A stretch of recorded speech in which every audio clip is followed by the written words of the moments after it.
The best bits of Florida, the Noles, no snow, no state income tax, and the white sands of the Gulf beaches. And the White Sands Breakfast Blend from DeLuna Coffee. A combination of 5 different beans, some roasted to a light roast, some to a dark roast. The end product, a perfect blend that will perk you up better than a day on the beach. Visit DeLunaCoffee.com to browse all their top shelf blends and check out their Facebook and Instagram. DeLuna Coffee, all one word. DeLuna Coffee, proudly owned and operated by the Lemmix family. Loyal and passionate FSU alum. From Tally to Cali, it's time to wake up. Wake up, wake up. Warchant.com is your ultimate Seminole sports source. And this is Wake Up Warchant, fueled by DeLuna Coffee. Coffee's for closers only. Now here's Warchant.com's Aslan Hajavandi and Corey Clark.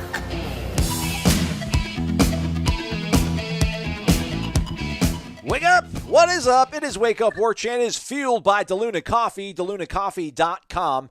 Come explore our world of coffee, and you know what to do when you head over to DeLunaCoffee.com. You take that promo code WARCHANT15 with you so you can save 15% on all the great coffee blends over there. The bundle, you wanted it. It is back. It is back in stock. You get a tumbler branded with DeLuna and Wake Up Warchant. You get a 12-ounce bag of graffiti coffee, which is a Colombian bean. It's top-notch. You can get it whole bean. You can get it ground coarsely, finely, however your heart contently desires, and 1 tin of chocolate-covered espresso beans. Man, Ed, Brett, and Courtney not messing around. It's a $55 value for only $40. Wake up and drink DeLuna Coffee. Promo code, again, WARCHANT15. Warchant.com, Ultimate Seminole Sports Source, Corey. That's what we do. Writing stories, being a source of information for everybody. Hit the thumbs up. And welcome Corey Clark from his manor outside of suburban Atlanta. Corey Clark, everybody. Hey, what's up, everyone? Good to be here. Thanks. Everybody sit down. Sit down. Come on. That's enough. That's enough. Just living life up here, Aslan. Living life, getting ready to come back down for another home game week. Yeah. You'll have a happy hour going down with Jeff Cameron, 5 p.m. at Corner Pocket and Grill off Appalachia Parkway later today, if I'm not mistaken, correct? You are correct. You are not mistaken. Okay. That's going to be happening. That's going down. I think I might push to maybe get it moved a little later. Ooh. I feel like because once 6 o'clock rolls around, there's a good number of people in there. So maybe we could push it to like 5:15 to 6:15 maybe. But yeah, I don't know. Either way, it's a happy hour, whether it starts at 5 or 5:15 or 5:30. Yeah, I'll be out there too, I guess, right? Because old Kirk Noel Shane's going to be out there. I got to show my face. You better be there. Yeah. You absolutely better be there. All right, Warchant Report should have been up right now for your consumption. Irish O'Fell, Tom Lang, and myself made our picks. This NC State game, I still haven't really been able to watch a lot of film. And by watch a lot of film, I mean I haven't watched any film really on NC State other than what I saw against the Miami game, maybe a drive or two against Clemson. A lot of apprehension, at least from Tom, and Tom's usually a pretty optimistic guy.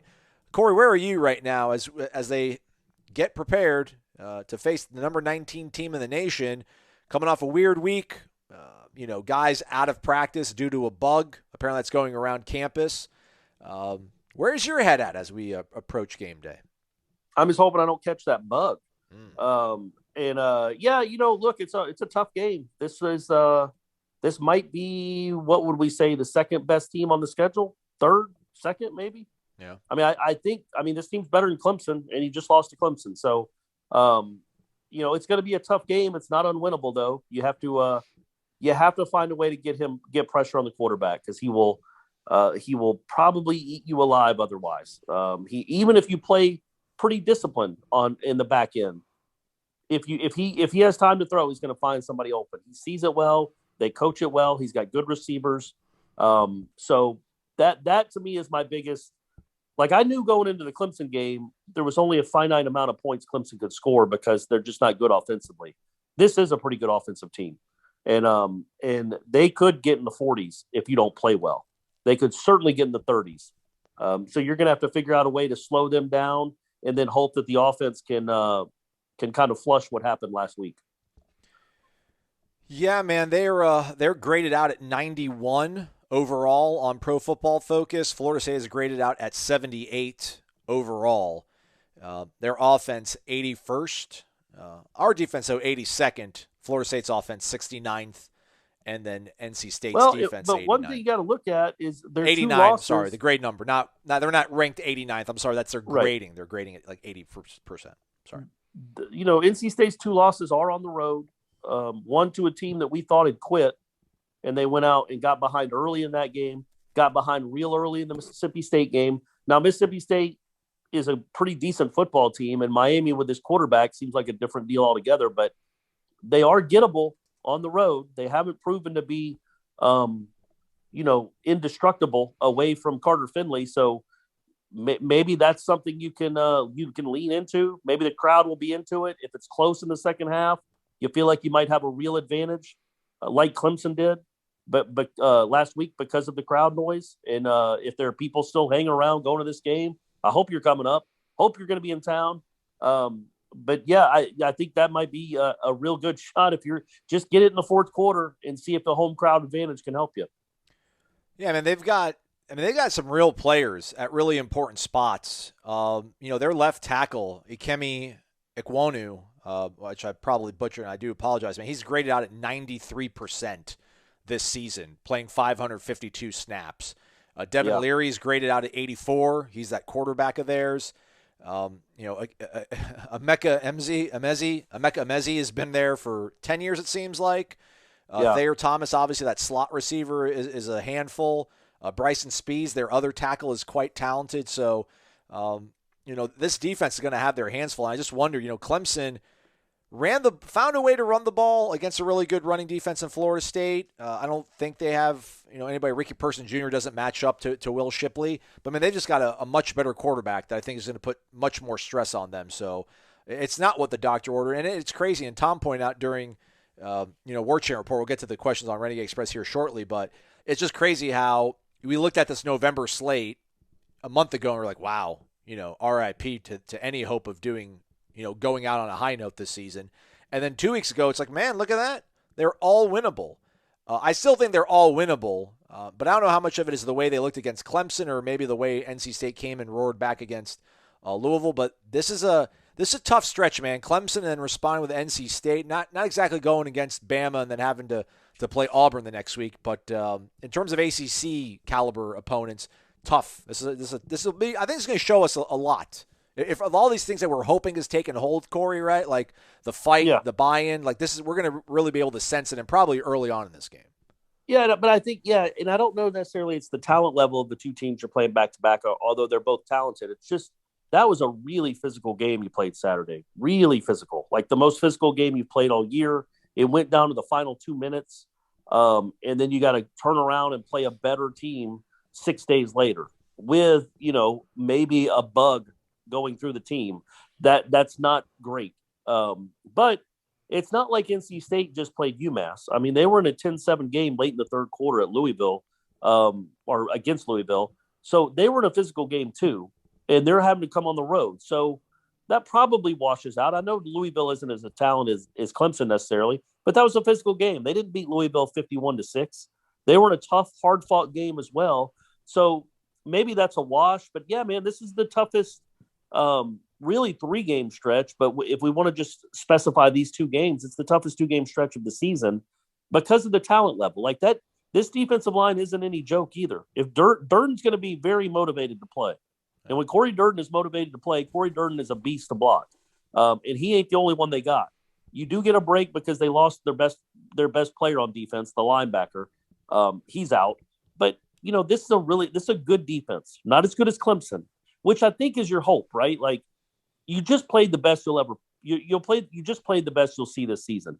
No matter how good NC State is, it's easier than what you saw last week. So let's see how you respond against a easier defense. Not an easy defense at all. NC State's still good.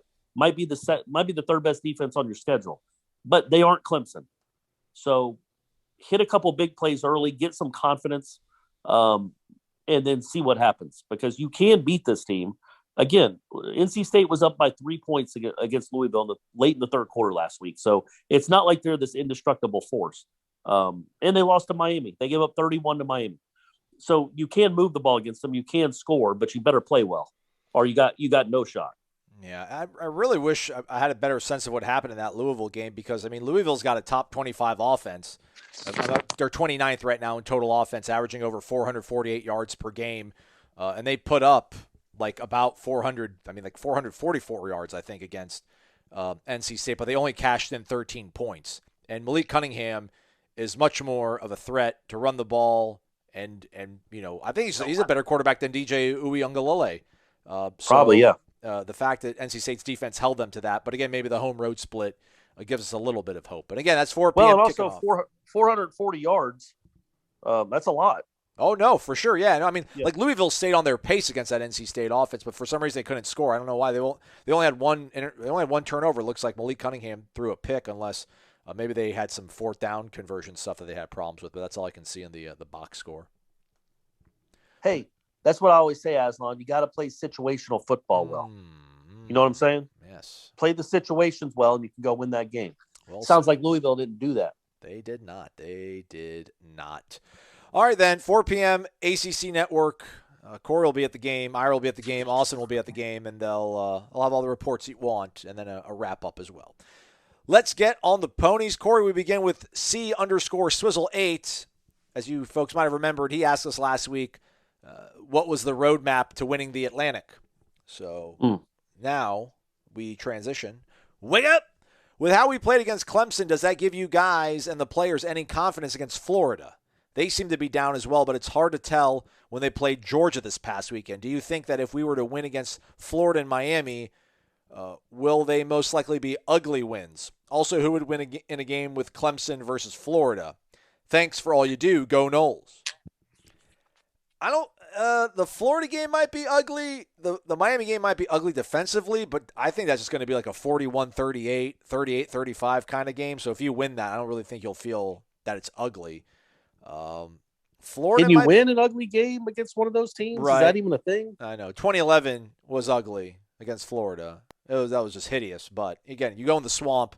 I'll never criticize anything that's any win in the swamp. Yeah. But no, I think the Miami game will actually be like a fun, exciting game to watch. The Florida game might be a bit of a slog. And who would win in a game? Clemson versus Florida. Neutral site? Neutral site, yeah. I don't know.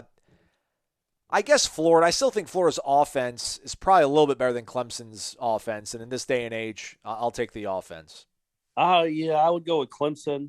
I would do it begrudgingly, but like the only defense Florida has played that's similar to Georgia's is Clemson, and that did not go well. You know what I mean? Right. Florida did not do anything against Georgia. So I think Florida could put up 14 against Clemson. So it's just a matter of our man DJ making a couple of throws.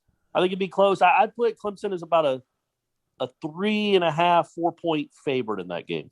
No, I don't believe. Hey, we might see it in a bowl, man. As far as I can tell, those two teams are on a collision course for a bowl. Oh yeah, I'd watch that bowl game. Yeah, man. I don't know that. Has Florida ever played Clemson? I don't know. Yeah, let's make that happen. And the bowl system needs to make that happen. All right, I'll read this question and see if I can find that. This comes from Pensanola 14. I can't believe it took until 2021 for somebody to subscribe to our website with that name. It's great. Pensanola. Pensanola, that is a good name, yeah. There you go. They joined August 31st this year. This is their first ever post. Wake up! Hey, guys, first time posting on the Express. First time posting, period. Apparently, it looks like on your stats, big guy. Here's my resume. I'm from Pace. It's a small town outside of Pensacola, hometown of the underappreciated Thad Busby. Yep. There you go. As Corey always says, quote, this team is better than their record, unquote. We've had some close losses this year that could have had different outcomes if a player or two had gone our way. So here's my question. If there was one player from FSU's past that you could plug into this team that would make the most impact, who would it be?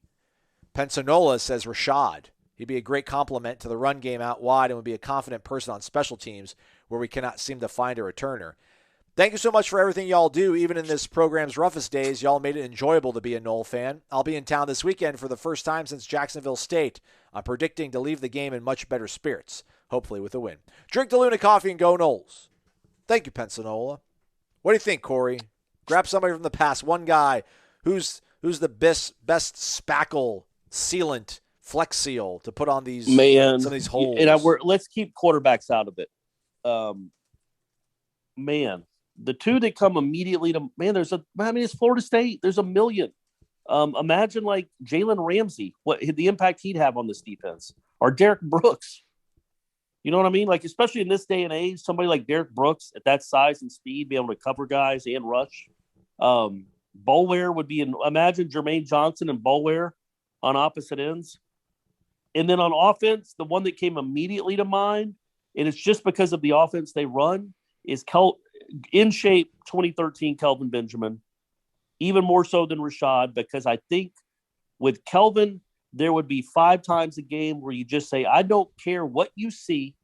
I don't care if he's their first read or not. If he's got man, throw it up to him. It doesn't have to be a great throw. You don't have to lead him. Just keep it in his airspace, and it's going to be a 40-yard game. That's all we need you to do, Jordan. And that comfort blanket of having a dude that size and that good, that would just be, I think that's an extra 70 yards a game passing to have somebody like that out wide. Clemson wouldn't have played you like they played you. If you had a freak like that outside, they would have had to change some things around. So I go with Kelvin even more than Rashad, even though Rashad was clearly a better overall college receiver than Kelvin Benjamin was. Give me Dion. Give me a pure cover corner. Something this team, I think, lacks. That helps make up a lot of deficiencies. And I would say Dalvin offensively. Like, no offense to these guys, but, these two running backs, one's a walk-on. The other, quickly got past. I mean, what? Former walk-on. Yeah. I mean, the other guy quickly got passed up at Texas A&M by some talented dudes, but they're running roughshod over most every team in the ACC other than Clemson. Well, I just think, but my thought there is you're pretty good at running back. There are other areas where you're not good at all. Yeah, I know. I got you. Maybe that's dark horse. I don't know. Like, who's? I don't know. Like, give me not Montre Holland. Like Jamie Dukes. Like maybe some. Oh, there you go. Nice, man. All right, I like that. Yeah, give me a good interior offensive lineman to kind of help. Steady the ship. Brian Stort. Cam Irving, he can play both. He can play tackle and center. There we go. Yeah. I mean, I like Maurice. I didn't mean like a center. I was just trying to think of a guard, and for some reason I blanked on figuring out a guard. But yeah, there we go. Yeah, Trey Jackson, Josue. If you guys want to come back. Hey, check Jamie it out. Dukes was a guard. That's a good one. Okay, I thought he was maybe center. All right, good stuff. All right, Corey. So Florida's played Clemson 13 times. Last time, though, 1961 was the last time. Oh, well, there you go. Yeah. So pre-integration, they were killing it against each other. Yeah, But since college football actually started counting and mattering, when they started letting the whole population play football, they have not played. That's crazy, man. That's 60 years of them not playing, and they're two big schools within, 500 miles of each other? Yeah. Well, remember, what was it, when Florida played Michigan a few years ago? That was like their first non-conference game outside the state of Florida in, 50 or 60 years, something absurd like that, right? Since Syracuse in 91. Oh, so it was their first one in 28 years. All right, maybe not as it might have been their first one west of the Mississippi and who knows how long. But Clemson and Florida are so close. That's not west of the Mississippi. I would have thought they would have made that happen at some point. That's crazy. 60 years. Get it together, administrations. Seriously. Let's go to Mississippi, the Walking Knoll 01. It's morning time, and you know what that means. Time for the best podcast this side of the river. The Mississippi, obviously. Right. Walker says. All right, guys, so this Saturday I'm expecting our defense to settle down, our offense to run more composed, and special teams to hopefully catch the punt and not let them roll for 20 extra yards for the defense. Really hoping Jay Sean can be more present on returns. Like Ira said, 5th time's the charm, right? As you know, we need this win Saturday, so I know what's more likely, but what would you rather have? Lawrence Toafili run for 85 or more, Malik McClain catch 85 yards or more. Either would be a good sign for the future. Looking forward to beating the U and seeing you guys the Friday before. Thanks again, go Noles. Ooh, Toafili over 85 or McClain over 85? Toafili, 85 rushing yards? Yeah. Or I guess just he said 85, so maybe all-purpose? Yards from scrimmage? Either way, I think the chances of either one of those happening are very, very slim. I don't know how many yards McClain has all year. So him getting 85 in one game, Hey, you know what that is though, Aslan? That's just one 80-yard catch and then a 9-yard out. That's all you need. Malik's due. So I'm going to say McClain. He's going to want to make amends for that missed block he had that cost him the game in maybe a bowl. I'm just kidding, Malik. It's not you. It's not on you, buddy. It's not your fault. But he hasn't made a big play really in a long time, if at all, this year that I can remember. He made the nice catch at North Carolina, but he hasn't had like the big 70-yard play yet. I think he's due. I think they're going to set it up, and I think he's going to have a one long catch and then another pretty medium-sized catch. So I'm going with McClain. So, I mean, and he also did specify, my bad, Walker did specify Toafili running for 85 or more yards. So, no, I don't see that happening. So you'd rather have, you think it'd be a better sign if McClain catches for 85 receiving yards or more, as opposed to Toafili running for 85 or more? Well, number one, I didn't know that was the question. I thought it was what was more likely. But also, yes, I think it's a better sign if you have a receiver that gets close to 100 yards, because you've been running the ball fine, whether it's been Toafili or somebody else. Like, I don't care who has 85 yards rushing, if it's Ward, Corbin, or Toafili. But you got to have a receiver that gets close to 100 yards, I think, against a good defense. Yeah. Well, I mean, I guess, part of it is if Toafili has over 85, I'm just thinking everybody's getting fed. Like, I would assume that means Corbin had a good game, and I'm going to keep assuming that it's not going to come at the expense of Jay Sean and Trayshawn. Okay, so you're seeing like a 350-yard just maul him. Okay. Maul him. Okay. Run it right at Corey Durden. Give Corey Durden all the smoke. He wants it. Give it to him. Give it to him. Georgia Noles 86 also goes by the alias Ranye. That's his real name. Wake up! I wasn't too upset Saturday in Death Valley. I really felt we could compete with Clemson because of the lack of offensive talent they have this season. Those 2 defensive penalties really hurt us on that drive. We really don't have a deep threat receiver that can stretch the defense. Hopefully we can land Kevin Coleman, and that will be able to pair up with Malik McClain next season to help our receiving core out. Amen. Amen, Ranye. Looking at our starting depth chart, we should have a lot of our team back next season. Out of the draft-eligible players starting offense and defense, who do you think leaves outside of Devontae Love-Taylor and Jermaine Johnson, as well as Keir Thomas for the draft? We possibly could return 18 starters from this year's team for next season, which would be huge. Great to see you this past weekend, Aslan, at the game. Did get to meet Ranye and his wife, or a significant other, I don't know, maybe girlfriend, and he introduced me to her, and she's like, "Oh shoot!" She's like, "I got to hear you guys every morning," and I'm like, "Oh, I'm sorry. Wake up!" And I got her face until so it's made for a good little thing. All right, who else? I don't. He says out. Okay, out. I mean, I thought he meant like outside of the draft eligible guys. Which obviously, who else? We're talking about guys leaving in the transfer portal. All right, draft eligible guys. Man, I would think Zero's gone on the defense. I would think with him having a child. I mean, he's got his body in such good shape. Why don't I not know Fabian Lovett? There you go, Aslan. Figure it out. I thought you were just being cool. I didn't know you couldn't remember his name. I really couldn't. I don't know why. I would have jumped in there earlier. Yeah, it was terrible. I think Fabian Lovett's probably going to test the waters. I'm sure he'll put his name into the advisory committee and see what he hears back. And I'm sure he's going to get probably a pretty good grade. I mean, he looks. I mean, I think Ira's telling me in the car ride that it was like this Jim Lamar corollary where there are certain guys. I mean, you can tell how they develop their bodies in an off season, and they really are kind of dialed in for going to the next level. Like Raekwon Gray is somebody that Jim Lamar was telling Ira, man, like, you think he's going to maybe try to leave early? Because he's really got himself into better shape than he's ever been. So I know Coop could leave, although, I don't know. With Coop, I just don't know what else he could stack that's going to make it. I mean, he is kind of who he is. He's a big space-eating defensive tackle. I mean, he can certainly come back and have much more production and make himself more appealing.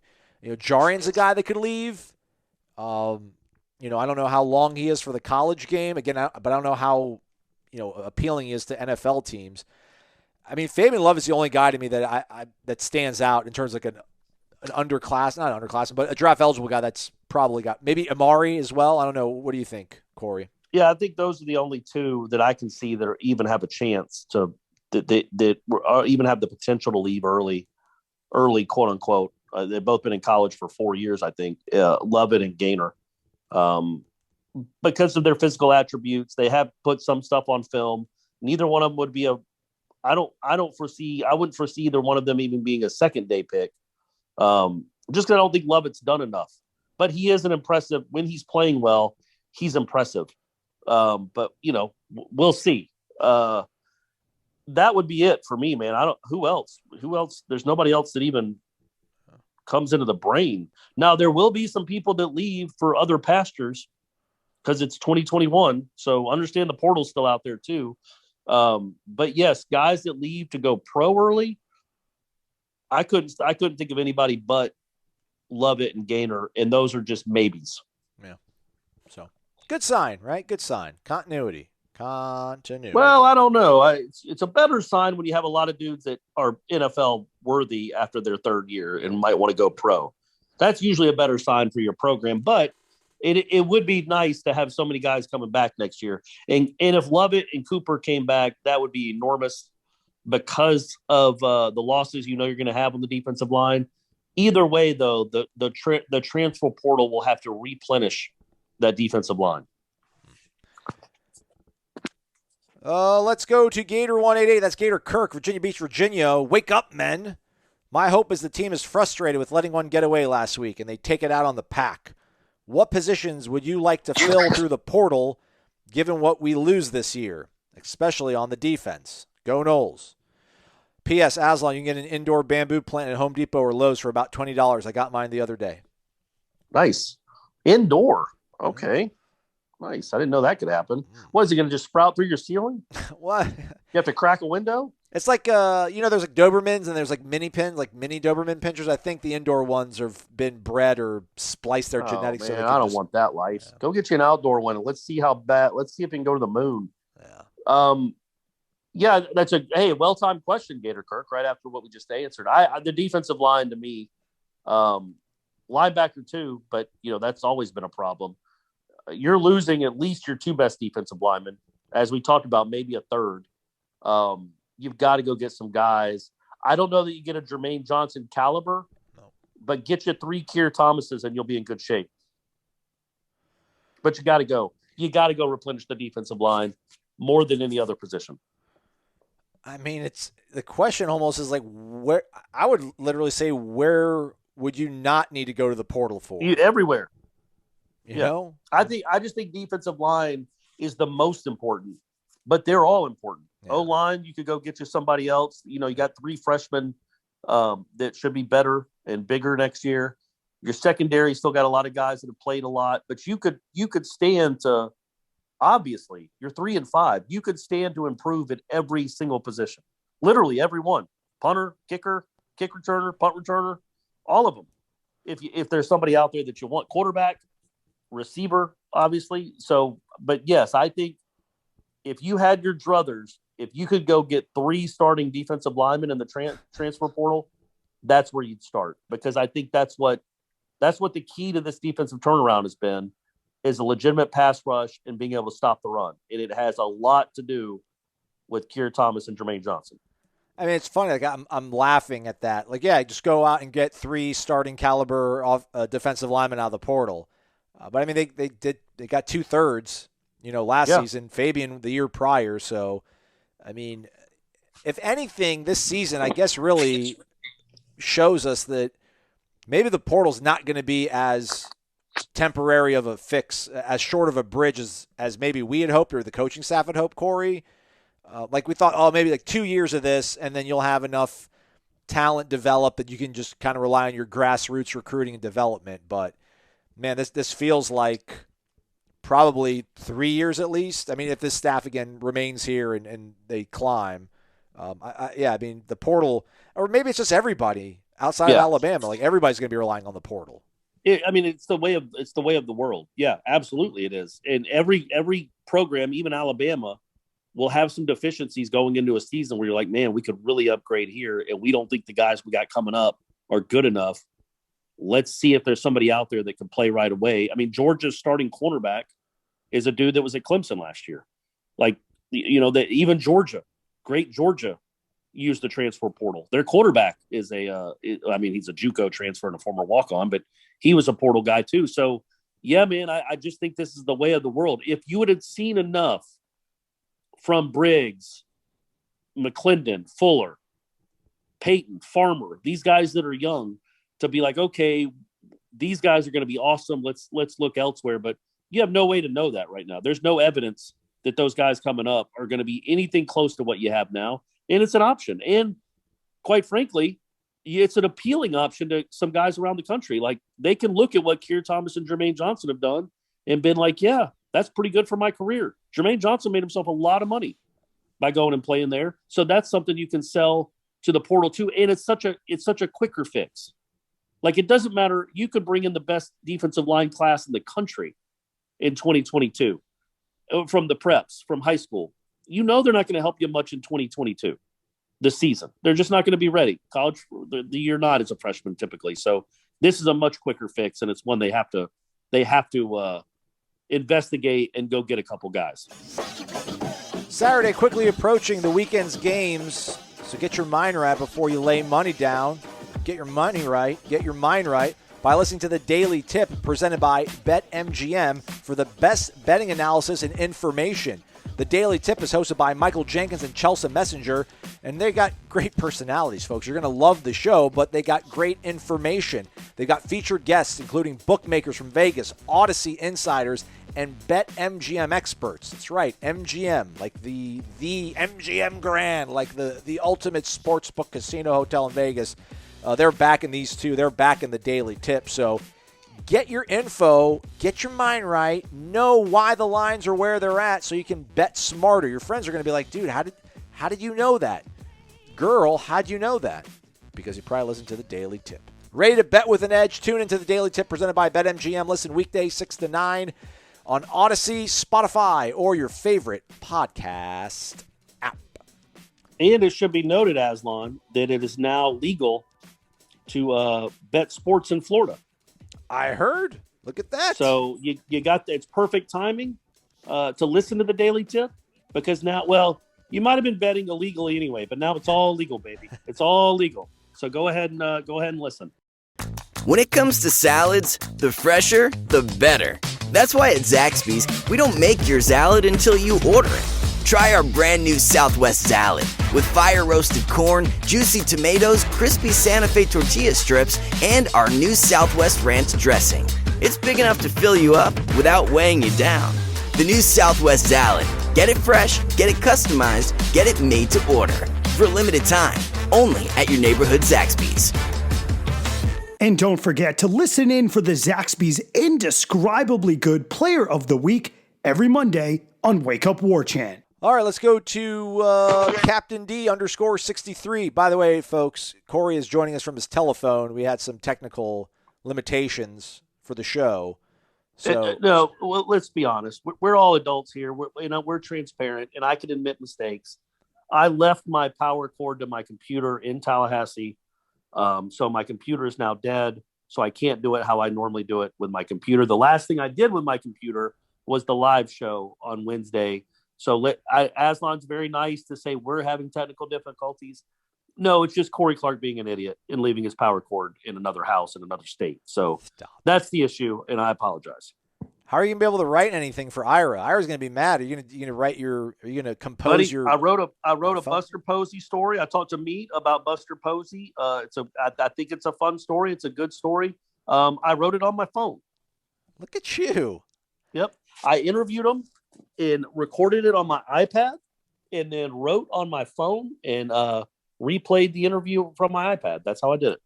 Look at you, man. You know, it's crazy. Ira is a demon on his cell phone. You put a laptop in front of him, he's, I'm the opposite. Like, I'm the young head, if you will, almost out of our group here on Warchant. But like, I need tactile feedback. I need to push keys. I need a keyboard. I'm fine texting, but I never post anything of significance for the website off my phone. I just don't like it at all. But look at you, man. Look at you adding tools to the toolbox. Ira is great on his phone, and he is impossibly slow on a keyboard. If you could imagine, like, be nice. I don't know, a 4-year-old that's just still learning letters still. It's crazy. I think he just does the index finger. I don't even think he uses the other 4. He's just, and not even both index fingers. I think it's just the one. But on his phone, it's a miracle to watch.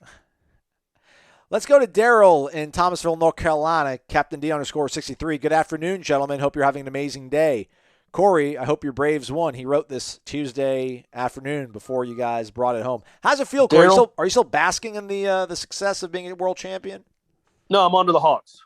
And they lost last night to the Nets, and it really upset me. I'm tired of it. I'm tired of these new foul rules. No, man, the parade is for the people that don't know, Atlanta's having a big parade on Friday. I'm not going because I got to be down there for the no, I shouldn't say that. I would not go even if I didn't have anything to do. I'm not a big parade person. Why would I want to go be around a million people in a small confined area? But it's Atlanta, so it's goofy because they don't play in Atlanta. So they're having one part of the parade in downtown, and then they're moving it 15 miles away to where the stadium is for the second part of the parade. But it's not a parade. It's not like the whole parade lasts 12 miles. The players get back in a bus, go to the stadium, and then have another portion of the parade there because that's how you have to do it in Atlanta because your stadium is so far away from downtown. Cool stadium, though, by the way. I'm glad they did it, but still. So either way, I'm not going to the parade, but I'm hoping Brady gets a chance to go with some of my friends and their kids. And either way, yeah, man, I'm absolutely basking in it. In fact, when I was writing the Buster Posey story and writing about how he's a 3-time world champion, I'm like, you know what? And Freddie Freeman's a world champion. We got that going. You know what? Corey Clark is a 2-time world champion. So I'm only one shy of Buster Posey. So it just, watching Buster win those World Series every 2 years there for a while with teams that weren't great in the regular season all the time. And then Madison Bumgarner would just become Superman. Legend. You're like, why can't a Brave team do that? It's not impossible. You see all these other teams do it. Why can't a Braves team have a run like that? And buddy, they had it. I feel good. I feel great. It's not going away anytime soon. If you're a commoner, if you're a plebeian, there's no way you can enjoy both legs of that parade, right? Because by the time they get on the bus, they're probably gonna have a police escort to take them to Cobb County. There's no way you choose one or the other. Yeah. And they were selling tickets to the stadium for like a post parade concert with I think it might have been Big Boy. Like they were doing some stuff there, and those sold out within 9 minutes. The parking all sold out within 20 minutes. So it's a bit of a slog. We'll see how it goes. But yeah, you couldn't do both. You could only do one or the other. All right, Daryl asked, first part of the season, our coaching was pretty bad. The offense was up and down with not knowing which quarterback they wanted to use. The defense couldn't stop nobody, including Jacksonville State. I mean, they stopped Jacksonville State for most of the game. That being said, here we are in November, sitting at 3-5, looking somewhat better. We have 4 games left, and in a perfect world, we need to win all 4, or at least 3 out of 4. Yeah, I mean, I think you might be able to get into a bowl game with 5, but I digress. So let's say we win 2 out of 4. Has Adam Fuller done enough to keep his job for 1 more year, or does Coach Norvell need to move on? And who would your choice be if he did go that route? Kirby Smart. Look, no, Adam Fuller has not done enough to keep his job for now. I'm not saying he's done enough to lose it, but I don't think anything's decided on that side of the ball, and I don't know how it could be. And you got 4 games left. Let's see how this goes. These next 2 offenses coming in here are no joke, and these quarterbacks are good. So let's see how he does against those. I certainly don't think that anything is written in stone yet. And I'm not rooting one way or the other, but yeah, I still think there's guys, especially on that side of the ball, that are coaching for their jobs these next 4 weeks. Florida, 11th total offense in the country. Louisville, 29th. Let me see if Miami's on. And Miami's 37th. So, yeah, he's not signing an extension here in the next 2 weks. But he certainly Why'd you look up Louisville? They already played Louisville. I meant NC State. Yeah, I should have looked up NC State. NC State's not on the first page, so that's good. Oh, there you go. That's good. That's good. That's encouraging. It's a plus. Although maybe they're not spelled out NC State. Maybe they're spelled like North Carolina State. I don't know. Anyhow, forget what I said. Just know that, yeah, Florida's 11th. Miami's 37th. So we'll see what. Yeah. So if you and I don't even know if the win. I mean, I don't know if the win-loss record matters. If you go 2-2 or 3-1, but your defense gives up 34 to 38 points per game over these next 4, that's a tough sell to the fan base, man.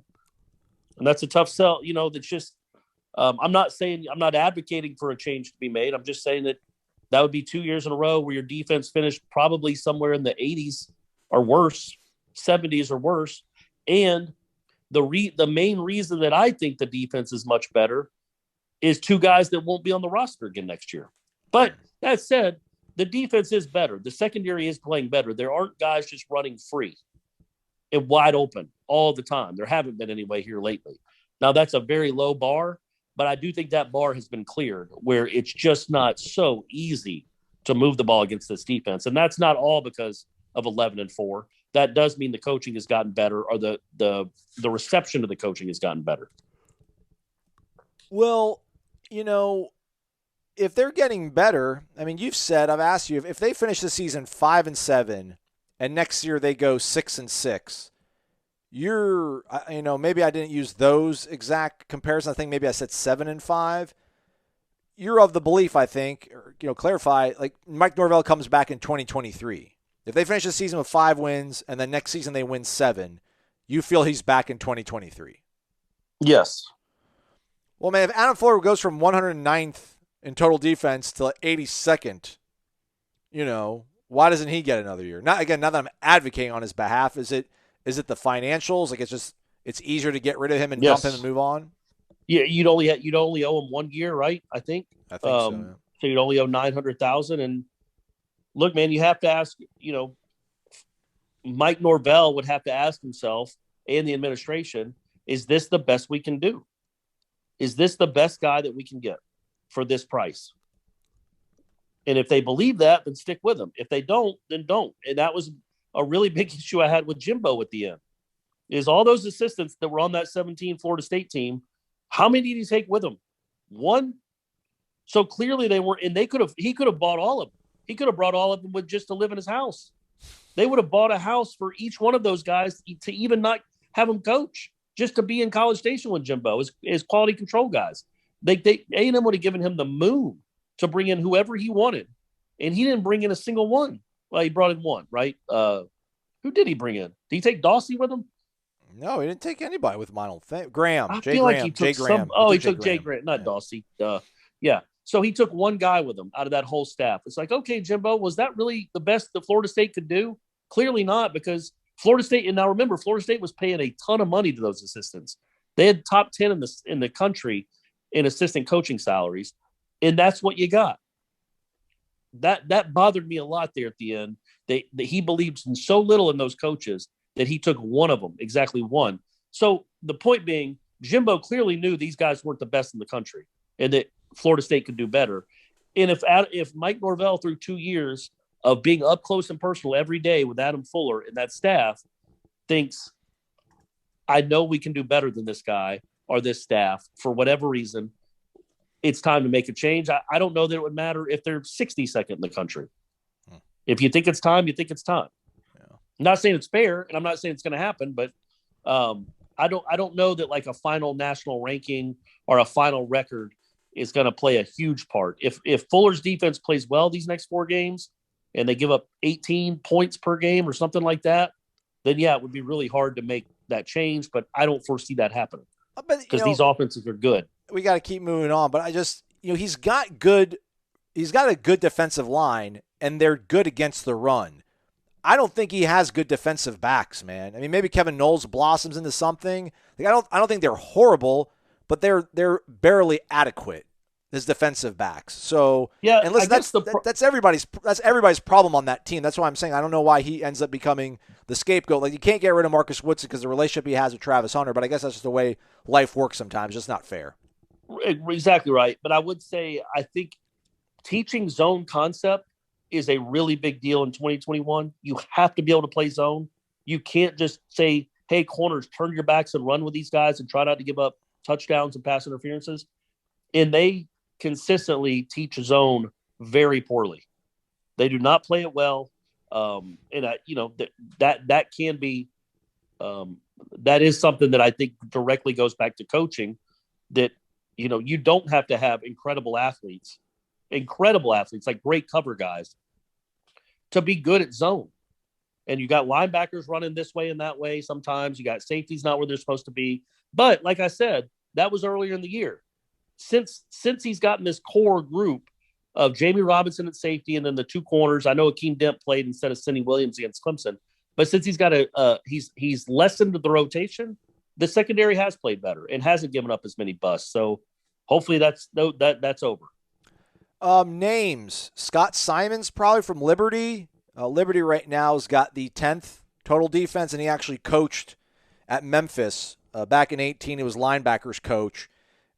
His first season at Liberty, he did safeties and defensive coordinator in 2019. Last year, he transitioned to linebackers.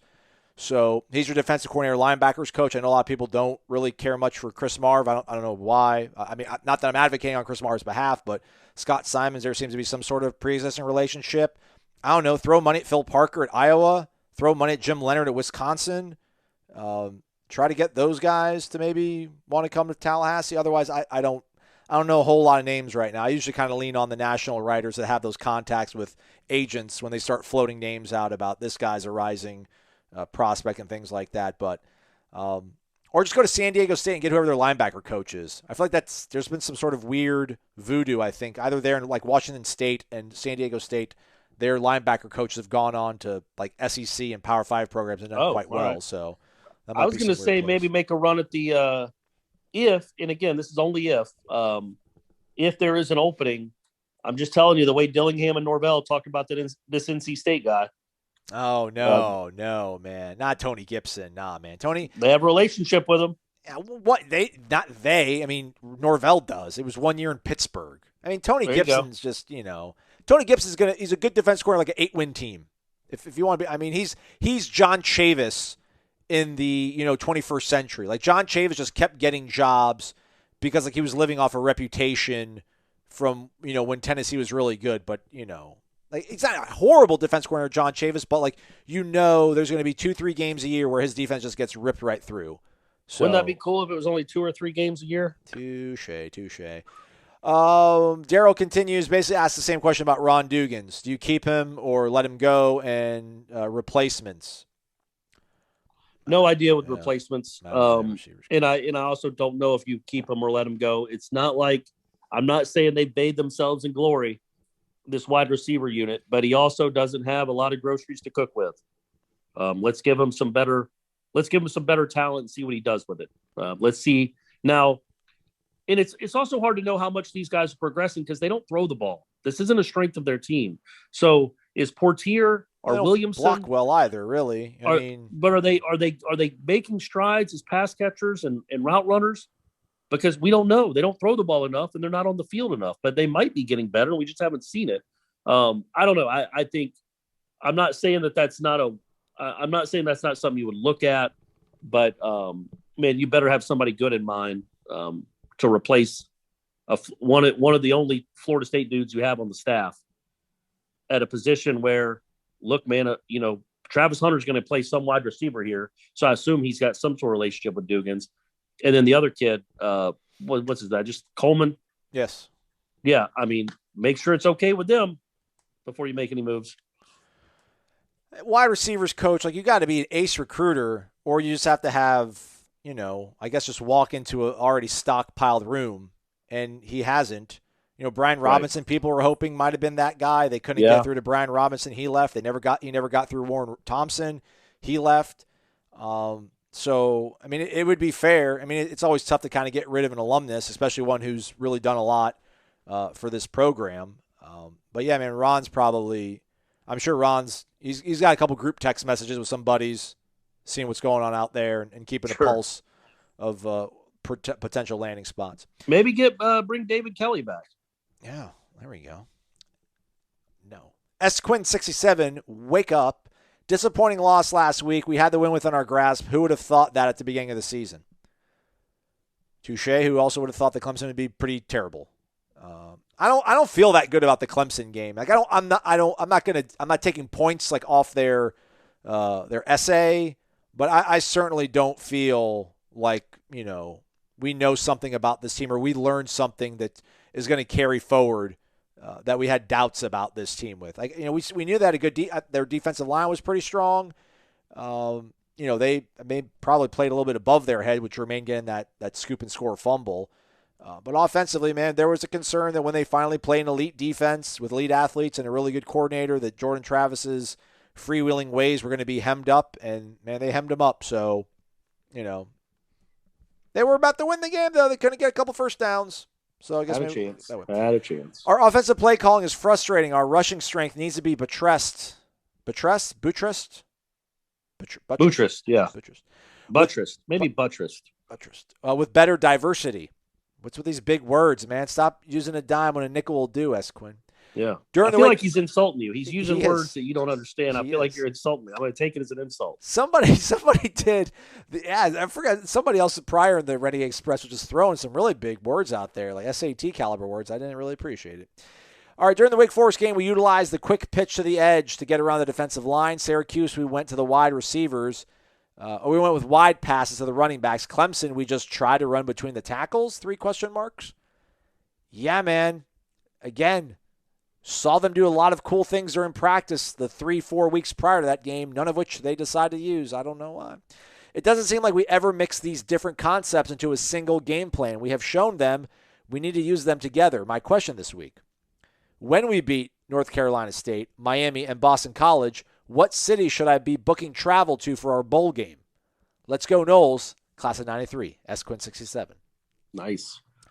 Pinstripe Bowl, Boston College, or no, Pinstripe Bowl is New York City. Maybe the Fenway Bowl or whatever. Yeah, maybe New York City, Boston. Keep that Northeast corridor. Man, let's hope not, right? I'm going to punt on either one of those trips. New York in December. That sounds great. That sounds awesome. What a wonderful bowl experience that would be.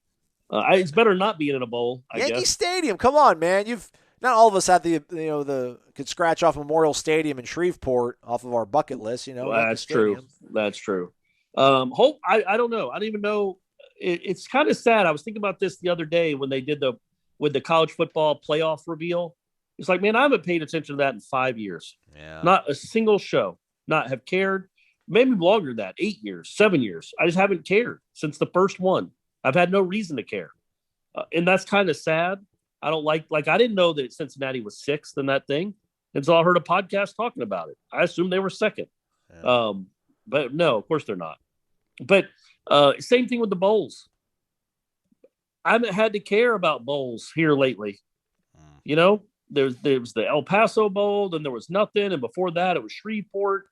And then after El Paso, there was no bowl. It's like, it'd be cool again to be so in tune with the ACC bowl lineup because your team's going to a bowl. Yeah. So I don't know where the bowl tie-ins are. So I can't tell you a city. I would hope Charlotte maybe would be a nice place. They got Tampa on the 23rd, Christmas Eve, 7 p.m. Gasparilla Bowl. Orlando with the Cheez-It Bowl, the Duke's Mayo Bowl. Although I think the Cheez-It and Duke's Mayo, those are probably a little rich for our blood. Maybe the Military Bowl. I think that's in Annapolis. They have a beautiful state. Actually, that's West Point.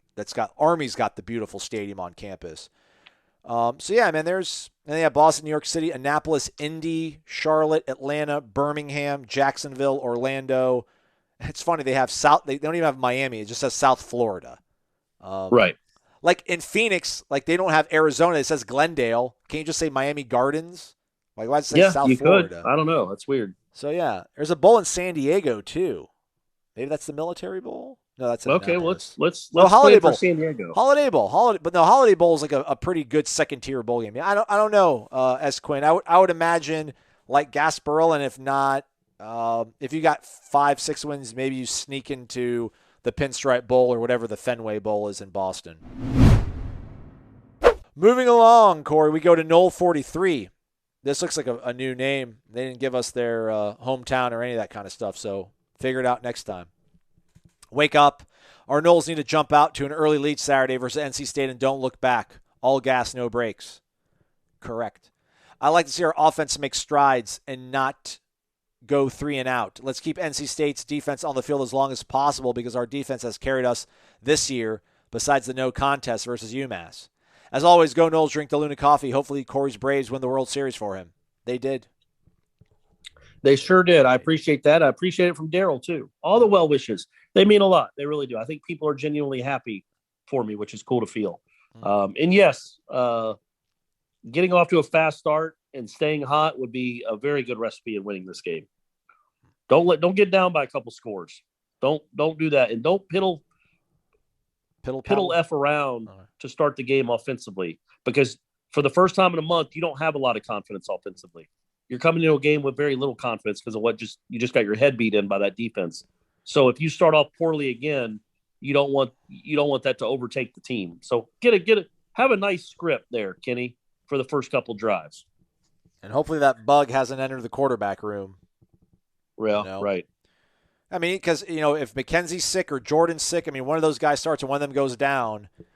And with all due respect, you're throwing Tate Rodemaker back out there, who's been running scout team and hasn't played in a game since. No, you're throwing Miami. You're throwing Jashawn Corbin out there in the wild Corb.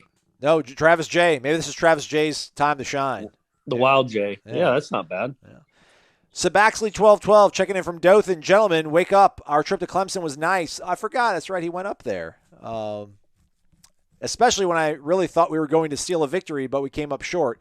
What would surprise you more, Jordan Travis passing for 225 yards or more against NC State, or holding NC State to 13 points or less?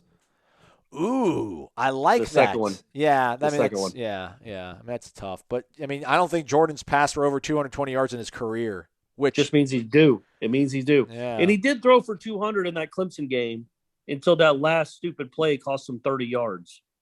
He was at like 206, and then he lost 30 on a completion. If he he also got 70. He also got Clemson, 75 yards on a miraculous play from Lawrence Toafili, so it kind of comes out in the wash. Come on. He only got 20 yards on the miraculous play. He threw him open to the 20.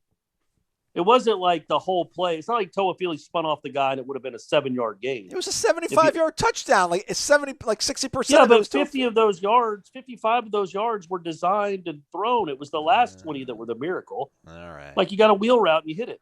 You know what I mean? Like that happens. Like I'm saying, if he'd have spun around at the line of scrimmage and then gone 75 yards, you're like, yeah, that was cheap. But Jordan earned most of those yards. That was a good throw. I hope you let me sit in your box at the CFL games he plays in. That he gifts you. I hope you let me sit in there with you. Oh, by the way, I didn't mention this. I saw going into the game on Friday night before Clemson, I took Brady and a couple of buddies to Game 2 of the World Series. And as we're walking in, I see Devin Travis. Wearing his big Braves jacket. And I'm like, hey, man, I'm a big fan. And he saw me. He's like, hey, what's up? And he gave me a hug and then gave Brady a really big hug because he remembered Brady from the North Carolina game. Oh. So that's just Devin being Devin, man. That was cool to see. So he was doing what we were doing, or what I did. He went to the game on Friday night in Atlanta because he works for the Braves now. Right. And then he drove up to Clemson on Saturday for that game. Maybe he's the lucky charm. You could have been watching these games the whole time, Corey. Maybe it was just Devin Travis being around that team that's turned them into winners. Let's hope, man. Let's hope he becomes the GM here. So, well, no, we got a good GM. He needs to be the assistant GM. Yeah. Sabaxley says, I hope both of them come to fruition. That is Jordan for throwing for more than 225 and holding NC State to 13 points or less. Man, that would be incredible. Geez. I mean, yeah. Stay on the grind. Hoops will soon be here, and we will get to talk about 2 games a week and football practice as we prepare for the awesome Independence Bowl. Go Noles. Yeah, I think there's actually the exhibition game Friday night. Tonight is 7 p.m., if I'm not mistaken. It's free admission. Yeah. So go watch Hoops, everybody. Support Ham and the boys. But I also believe it's the Aubrey Boyd game. So any money you do give goes to his care, the former Florida State basketball player that was tragically paralyzed. I don't know, a while ago now at this point. But they do a game every year where they donate to him. So if you have time, if you're in town, go watch the basketball team play and go help out a former Nole. It does say that due to university restrictions, cash will not be collected at the game. But if you go to Seminoles.com and you go to the basketball page, there's a donation link, a PayPal link that you can click on and help donate to the cause. So if you wanted to go hand Florida State $1,000 in cash because you just happen to have it on you, you couldn't do it? They're going to be like, no? It says, due to university restrictions, cash will not be collected at the game Friday night. I'm just telling you. It says that seems pretty dumb, Aslan. It says 6 p.m., so 6 p.m. They're playing Florida College. Come and get some, Florida College. Yeah. And then the opener is Wednesday against Penn. Really? We're here, Yeah. Corey. It's here. It's coming. It's coming. And then we play Florida on Sunday. Look at that, like the 14th. Anyhow. Right. Back to questions. Wake up, gents. Corey, the Braves did it. And a shutout to boot. Man, that series is great. Now on to FSU football. With the news that Travis Hunter and Sam McCall reportedly are going to enroll early, do you guys think that other recruits will want to now come and enroll early too? AJ Duffy, others? Keep up the excellent work you guys are doing. The whole staff is just crushing it. Steven. That's Noel Dude 1015. I don't know if I said his name, but Noel Dude 1015. Well, since you wrote this question, Noel Dude 1015, as you're aware, AJ Duffy is going to enroll early, so I don't know how much of that is the synergy, the Travis effect, but he's enrolling early. I don't know if that's going to affect a lot of other guys' plans, but I would think. I mean, I know guys like Travis Hunter and McCall and people like that, and AJ Duffy can help recruit for a team. I don't know that it has any impact at all on early enrollees. Right. Like that feels like an individual decision that you've had to work. You've been working towards at least for a year on your own because you want to get to college early. I don't know if it's like, well, Travis Hunter's going early. Hey, let me get my counselor on the phone and see if I can take these 3 extra classes real quick. I think that's something you've probably been preparing for a while. But yes, getting those guys on campus, the earlier the better. Absolutely. And I'm sure that's what they'd hope all those guys would do. I thought I read something about Sam McCall maybe taking visits or possibly slowly teetering. But don't speak like that, Aslan. I could be wrong. He's locked and loaded. Check the PRB, the Premium Recruiting Board. Michael Langs will probably have a live chat on the YouTube page on next Wednesday before the Miami game to get everything rocking and rolling for everybody. So that's that. All right, 2 more. Let's finish it strong. XDQ004. It's Derek. Wake up. No moral victories. We should have won that game last week. No. Absolutely, Derek. Clemson was tough, but we should have closed the deal. Well, let me say Absolutely. this real quick. Can I say this? No. Go ahead. Clemson missed 3 field goals. Okay. It wasn't as if they stole it from you. Like, it's not like you blew the game. Clemson almost blew the game, but I think the better team won. That's all. Go ahead. But it all kind of came out right, Corey. Like that, the ball don't lie. Trayshawn fumbles. I mean, now it was a clean fumble. Like that, so Florida State fumbled the ball, gave it to them, and so it was a pillow fight. No, it wasn't. It was a tough, hard-fought battle. But, man, it was a brick fight. Yeah, there we go. They were throwing bricks at each other. Yeah, it wasn't water balloons. They were throwing bricks, frozen water balloons at each other. Again, man, it was 5.5 minutes, man. I know they were backed up. It was 5.5 minutes, get 2 first downs, and you probably win that game. You probably either get a field goal or you punt it, and that offense, which showed a little bit of life, but not a lot, has to probably go like 80 yards to win the game. Yeah, I know, buddy. And you learned your lesson against Jacksonville State, so I think you probably would have prevented it. Pun intended. All right. NC State has ruined our season a few times before. I'm hoping this year we can return the favor. Doak should be rocking. I don't know about that, man. I am curious to see what the turnout's going to be. Judging by the way you guys are clicking on the videos this week of player interviews, I'm not expecting a robust crowd. Anyhow, the good guys should win 31-28. Win a game you're not supposed to win, according to the experts, he says. Absolutely. Last week would have been a cool one, though. Question this week. Who was a better college wide receiver? Rashad Greene or Kes McCorvey? They were the best receivers for Heisman-winning quarterbacks and both very underrated. What say you? Congrats to the Atlanta Braves and go Noles. And Derek, what? In what universe is Rashad Greene underrated?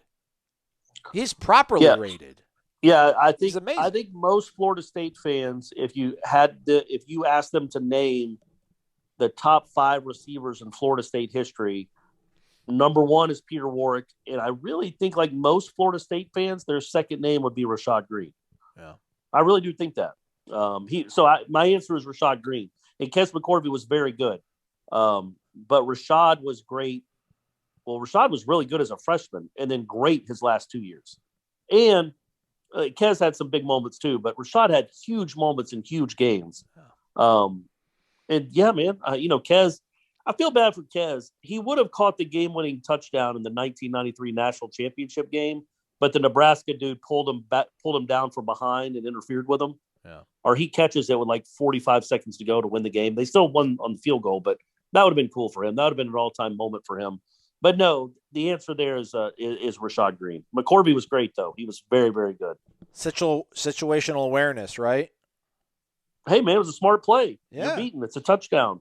Yeah, and the thing is like, to me, I mean, I know Ron Sellers put up huge numbers. There's Bolitnikov, who's in the Hall of Fame. Anquan might be a Hall of Famer. But, I mean, other than Ron Sellers, because his numbers were astounding, but it was a different era. Anquan wasn't as good a college receiver as Rashad Greene. No. He just wasn't. He didn't have Jameis throwing him the ball in EJ, so that probably hurt his cause, but I'm sure that's what Anquan would say. But Anquan did get a couple of years of Winky. Dude, Rashad Greene caught a 50-yard pass on the game-winning drive of a national title game, and that's, I don't know, it might not even be in the top 5 most discussed plays from that game.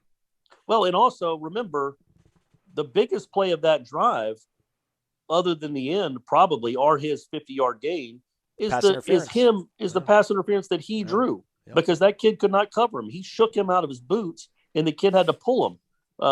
And so, yeah, that was that. They won it on the next play. So Rashad just had huge moments, man, and he played for 4 years. He was the best receiver on the team all 4 years. In the totality, I know Kelvin was incredible at the end, but yeah, I'd go with Rashad. I think he's the second best ever wear garnet and play wide receiver. Is E.G. Greene on the top 10 most underrated Florida State players of all time? He's up there, man. Okay. The problem with him is like, it's not a problem, but like those 90s teams just obliterated everyone that like those numbers get lost in the shuffle. Like he had over 1,000 yards in 95, and so did Andre Cooper. And then Warwick Dunn ran for 1,000 yards, and they averaged like 54 points per game. So the numbers almost stopped mattering because they were so out of control. But then, yeah, 97, his last year, he was an All-American candidate. He was really good. Lawrence Dawsey was great. Yeah, man. McCorvey again. Vanover for his 2 years was really good. There's a lot out there, buddy. There's a lot. Javon Walker, if he could only stayed healthy, Aslan. If Javon could have only stayed healthy. All right, let's close it out with Samurai Nole. Wake up, gents. I mean, he put some Japanese word. Ohio. It's like Ohio Gozamas. Something. Greetings from Japan, I'm assuming. Well, Corey, how about them Braves? Congrats. We did it. Aslan, Ira was throwing shade at you for those yellow pants, but let's be honest. You were dressed to impress. You're right. Yeah, I mean, I'm not going to let Ira's hate penetrate this aura. On to the Noles. I was pretty gut punched Saturday. Really felt like we had done something right, had done enough right, and they had done enough wrong for us to, quote, steal that win. But that's kind of it, right? Some of these games are up for grabs, and if our team can play above their typical SOP, standing operating procedure, I think, our coaches can manage the play calling and time well, we should walk away with some wins as underdogs. Yes, we have a lot of soft spots, but I agree with what was said on Seminole Headlines. This coaching staff is making the most with the ingredients they have. All in all, I'm just grateful our team is a team that had just as much chance to be 6-2 with the way some of those losses turned out. I think that's worth appreciating, at least this week. However, from here, those conversations are over. I mean, fun fact, bamboo grows like kudzu vine grows in the South. In spite of conditions, at some point, growth has to be visible and tangible, not just hypothetical. Have a great week. Go Noles. It's kudzu, Aslan. Kudzu, sorry. I don't know. I'm not a Southerner. I'm born and raised in Florida, but I'm not a Southerner. Yeah, Florida doesn't count. That part of Florida doesn't count. Yeah. That's what I said. I think I said that on Headlines. It's like that Clemson game was the last one where you could be like, you feel good about their fight. Like, you know what I mean? Because I think they've shown that now. They're not going to quit. That bar has been raised. They are a hard-nosed team. They do play hard. I do think these coaches are getting a lot of blood out of the stone. They're squeezing what they got out of this not talented roster. But you're not going to get flowers thrown at you now for almost beating teams anymore. I think those days are done. You can appreciate the strides that have been made, but you also, like he said, there are moments here and there where if you execute better or coach better, well, he didn't say that, but if you execute or coach better, whatever, you could win that game.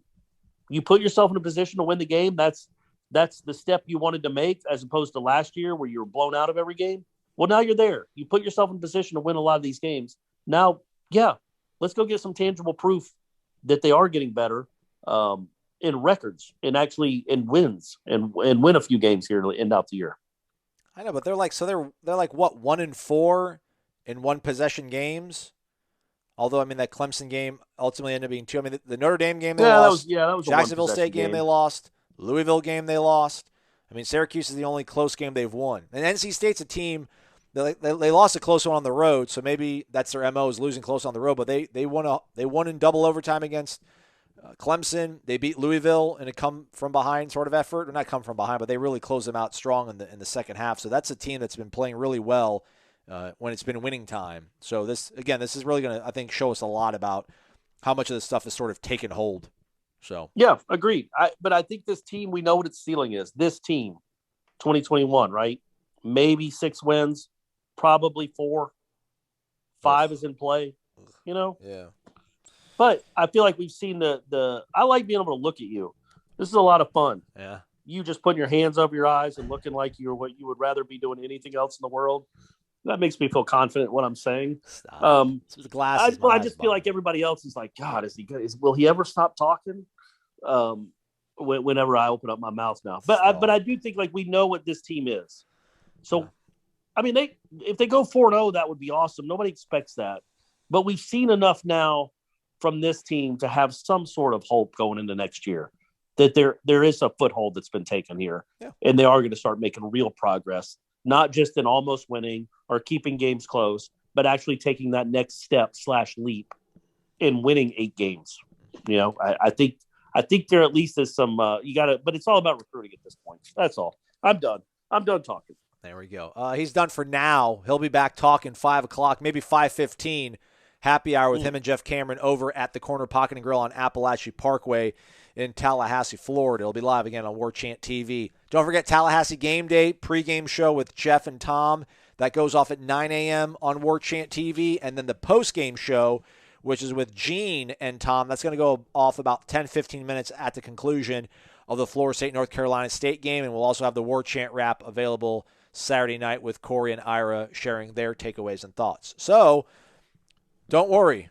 We'll be here for you, as always. He's Corey. I'm Aslan. Thanks for listening to Wake Up Warchant, fueled by DeLuna Coffee.